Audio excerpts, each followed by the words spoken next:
बच्चे भी पहुंच गए थे। फिर दोबारा डेट आई, टाइम मिला, बच्चों ने ध मैराथन ट्रेड की लगाई। सारा सिनेरियो, सारा फोकस पार्ट ए पर था, क्योंकि पार्ट ए का 70% जुड़ता है मेरिट में, बन गया। पार्ट बी ने सारा अट्रैक्शन अपनी तरफ अट्रैक्ट कर लिया। तो पूरा का पूरा सिनेरियो क्या है, नॉर्मलाइजेशन का मुद्दा हर कोई छेड़ रखा है। मैं आज आपको क्लैरिटी देने आया हूँ, क्योंकि मैं तो ये काम करते आ रहा हूँ शुरू से ही। मेरी जो समझ है वो पूरी समझ आप लोगों के ऊपर डालने वाला हूँ, और आप लोगों को ये समझाने वाला हूँ कि किस तरह से अब खेल होगा, किस तरह से किन उन बच्चों का भी सिलेक्शन अब हो सकता है जो बच्चे सोच भी नहीं रहे थे। तो पूरी वीडियो में पूरा दाव पे जानेंगे और इस चीज़ को समझने की कोशिश करेंगे कि कहाँ पर क्या चीज़ फंस रही है। चलिए शुरू करते हैं। सेशन का जो रेफरेंस रहेगा, एक्सपेक्टेड कट ऑफ को लेकर आप बहुत ही ज़्यादा उत्साहित भी होंगे। पार्ट बी बड़ा खेल करने वाला है, और पार्ट बी में नॉर्मलाइजेशन होगा या नहीं होगा, पूरे पेपर में नॉर्मलाइजेशन होगा या नहीं होगा, और आप लोगों की क्या राय है, होना चाहिए या नहीं होना चाहिए, तीनों विषयों पर बात करेंगे। चलिए मैं आपको एक ऐसे ऐसे सिनेरियो बताऊंगा जहां से आपको काफ़ी कुछ क्लैरिटी मिलने वाली है। आते हैं, शुरू करते हैं। CBT 2 का पैटर्न आप जानते हैं, है। आप लोगों को फिर से मैं दोबारा से पीछे लेकर चलता हूँ। ये डेट्स आई थी 19 तारीख और 20 तारीख एग्जाम की आई थी ना, याद है जब डेट आ गई थी एग्जाम की, भाई CBT 2 होने वाला है 19 और 20 को। बड़े एक्साइटेड थे हम लोग। एनालिसिस तो बैन है, लेकिन फिर भी हम लाइव आए, और पता चला लाइव आने का कारण कुछ और था। 19 तारीख का एग्जाम रिशेड्यूल कर दिया गया, शिफ्ट 1 और शिफ्ट 2 का। मैंने उस टाइम भी बताया कि कहीं तो ये एग्जाम कंडक्ट हुआ है। क्यों? क्योंकि इस नोटिस में भी ये मेंशन था कि भैया centres where exam could not be conducted. Could not be का मतलब होता है नहीं हो सका, नहीं हो सका मतलब कहीं तो हो सका। चलिए आइए अब आते हैं दूसरे पॉइंट पर।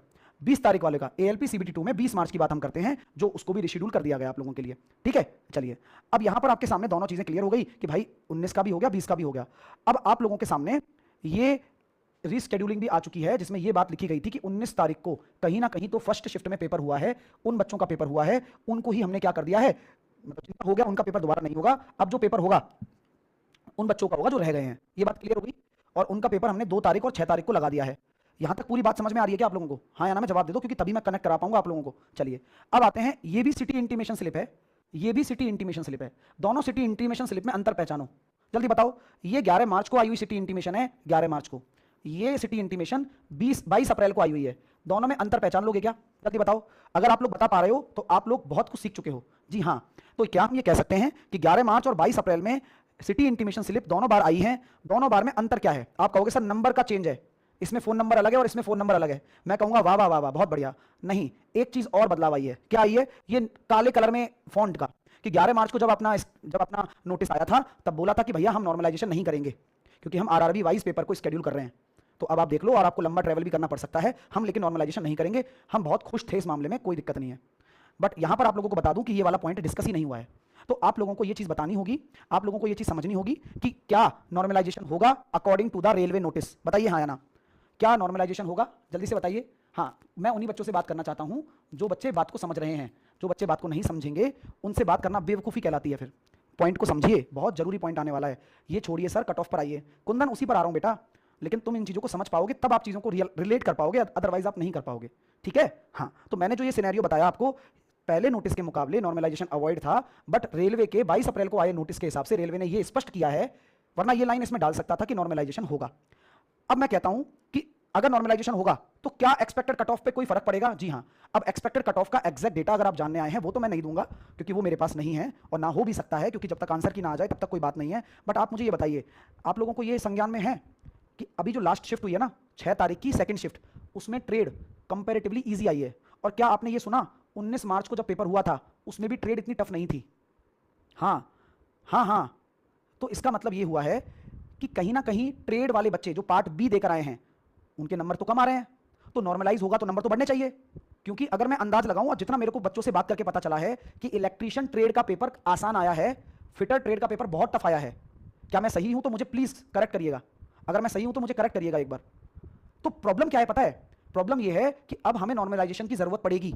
क्यों पड़ेगी? क्योंकि जब ट्रेड का पेपर टफ आया है तो बहुत सारे बच्चे ऐसे होंगे जिनके नंबर कम आ रहे होंगे 35% से भी, और अगर 35% से भी कम नंबर आ रहे होंगे तो उनका एग्जाम निकलना मुश्किल हो जाएगा अगर नॉर्मलाइजेशन नहीं हुआ तो चाहे खुदा ना खास्ता किसी भी तरह से अगर आप इस चीज को नोटिस करो, तो 19 तारीख को जो पेपर हुआ, जहां भी हुआ, अब सिनेरियो बहुत सारे हो सकते हैं क्योंकि रेलवे ने मुझे स्पष्ट तो बताया नहीं है, ना आप लोगों को बताया है, लेकिन इस सिनेरियो में हम चाहते हैं कि नॉर्मलाइजेशन हो, क्योंकि नॉर्मलाइजेशन अगर होता है तो जब आपकी ट्रेन में अगर कम नंबर बन रहे हैं आने वाला है, तो पॉइंट ये है कि मेरे भाइयों नॉर्मलाइजेशन होना चाहिए, जिससे कि जो टफ पेपर आया है उससे बच्चों को कट ऑफ निकालने में आसानी हो और रेलवे इस 1.5 लाख बच्चों को भर पाए, वरना 1.5 लाख बच्चे निकालना मुश्किल हो जाएगा रेलवे के लिए।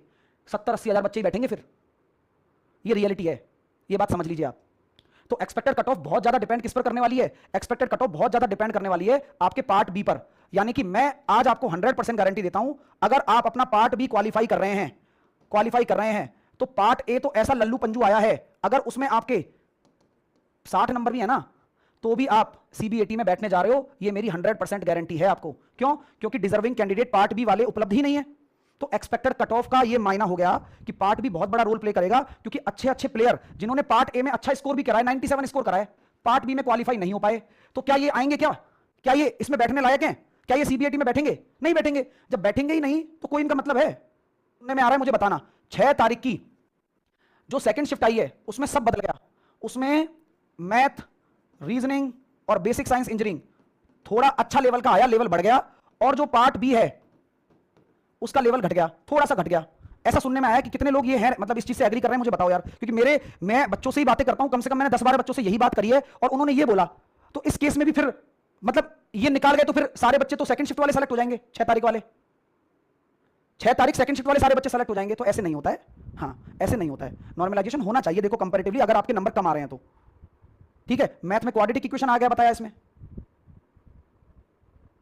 ठीक है। इलेक्ट्रिशियन ट्रेड आसान आई बताई अभी सुबह, सुबह जो 6 तारीख को पेपर था फर्स्ट शिफ्ट में, फिटर वालों के बच्चों के पसीने छूट के बताया यार, हीट इंजन वालों के पसीने छूट गए, पेपर ही मतलब अनसंड आया बताया भाई।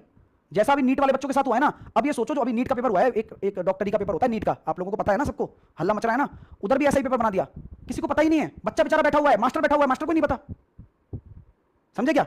ऐसा पेपर बना दिया, सेम ऐसा पेपर इसमें बना दिया। जिसको बेसिक नॉलेज नहीं है वो खेल खत्म है उसका, क्वेश्चन पढ़ के क्वेश्चन नहीं हो रहे हैं, ये बात सत्य है। आप इसमें आप मानिए मत मानिए, और आगे से अगर आप तैयारी भी करें तो ये सोच समझ के ट्रेड की तैयारी करना कि आपको बेसिक पढ़ना ही पड़ेगा, ये ध्यान रखना, मैं आपको सलाह दे रहा हूं आपके लिए, ठीक है। तो ये वाली बात है भाई, 8 गुना बच्चों को बुलाया जाएगा, और 8 गुना में मुझे लग नहीं रहा 1.5 लाख बच्चे भी होंगे।